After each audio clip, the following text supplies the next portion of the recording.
Hi everybody, welcome to Country Girl. My name's Kathy Jarvis and today is the middle of October already.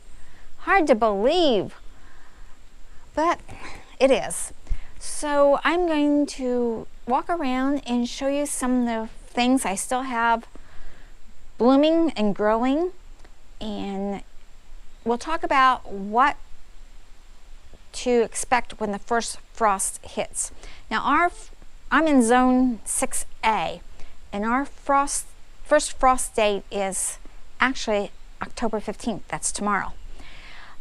But I looked at the weather and we seem to have lucked out, and it's only going to get into the 40s and not the 30s.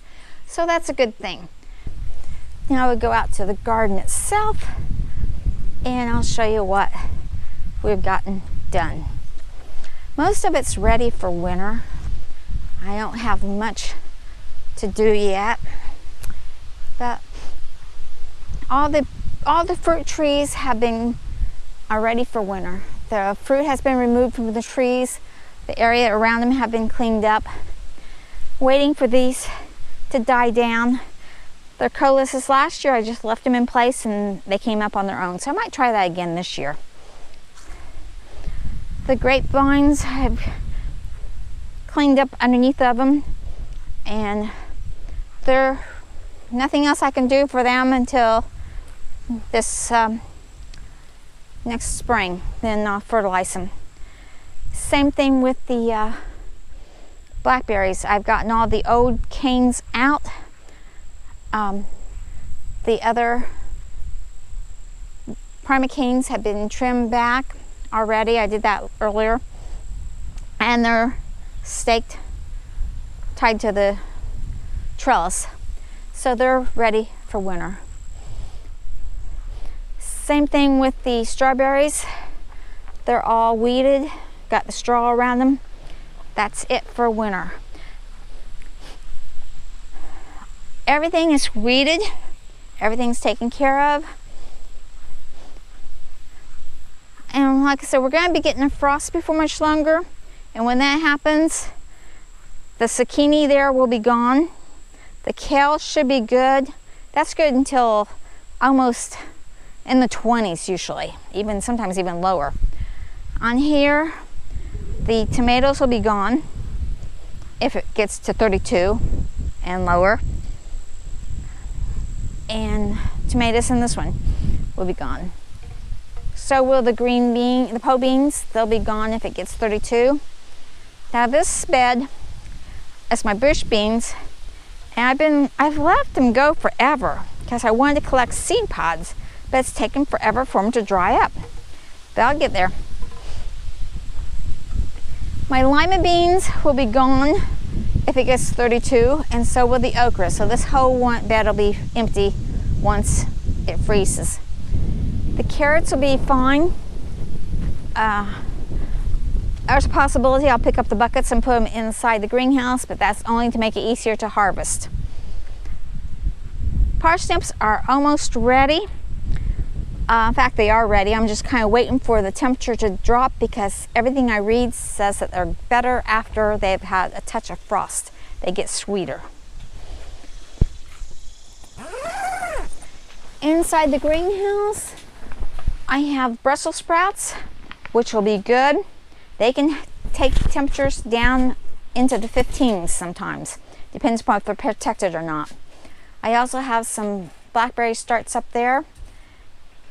This side is tomatoes. It will probably be gone if it hits 32, even inside the greenhouse, because there's no auxiliary heat in there. Strawberries will be fine.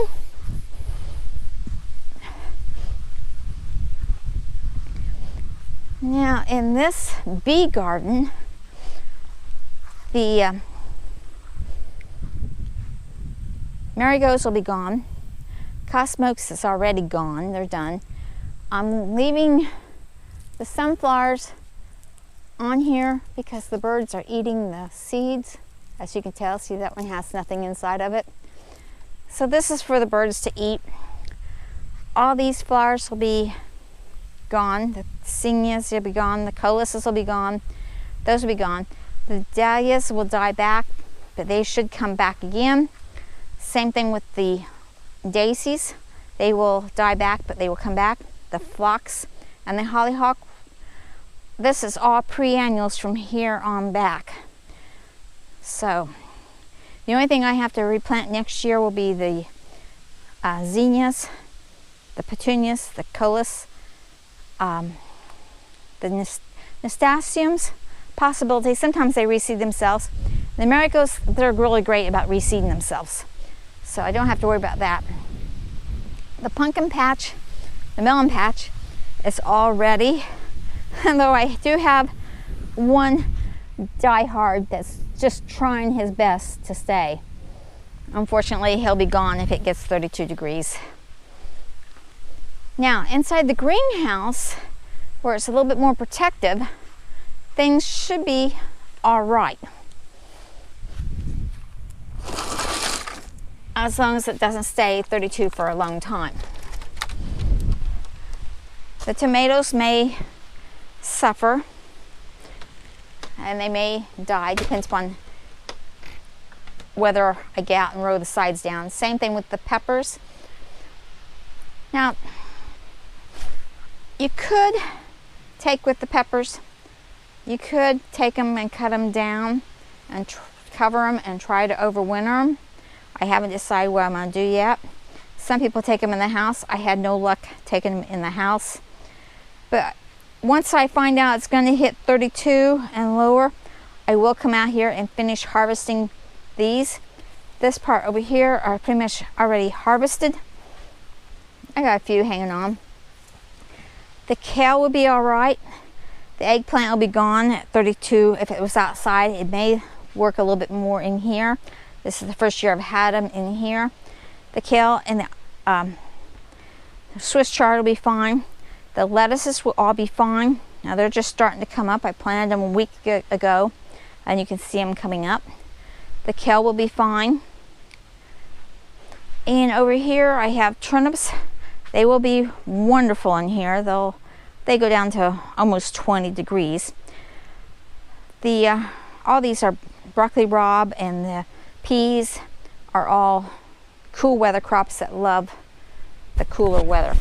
And then we have the broccoli here, and the cabbages, and the cauliflower, Brussels sprouts, my beets, some radishes, and some more cauliflower. So all this stuff in here will be great when it gets when the temperature goes down. It shouldn't bother it any. I don't know about the flowers. This is the first time I've done moss roses. They've been in here all summer. They've done great. Hopefully they will continue to go. So that's what's going on in middle of October. So I hope you've enjoyed the tour. And remember to hit the subscribe button, hit the bell icon, give it a thumbs up if you enjoyed it, and share it with your friends if you think they'd like to know what's going on in October and what you can try to grow and what you should protect and what you shouldn't protect. Actually, I don't protect anything if I see that the temperature's going to stay cold for over 3 or 4 days and not warm up again. But if I see it's going to be a short little break, like one day, one night, then I could possibly throw a bucket or something over that zucchini plant.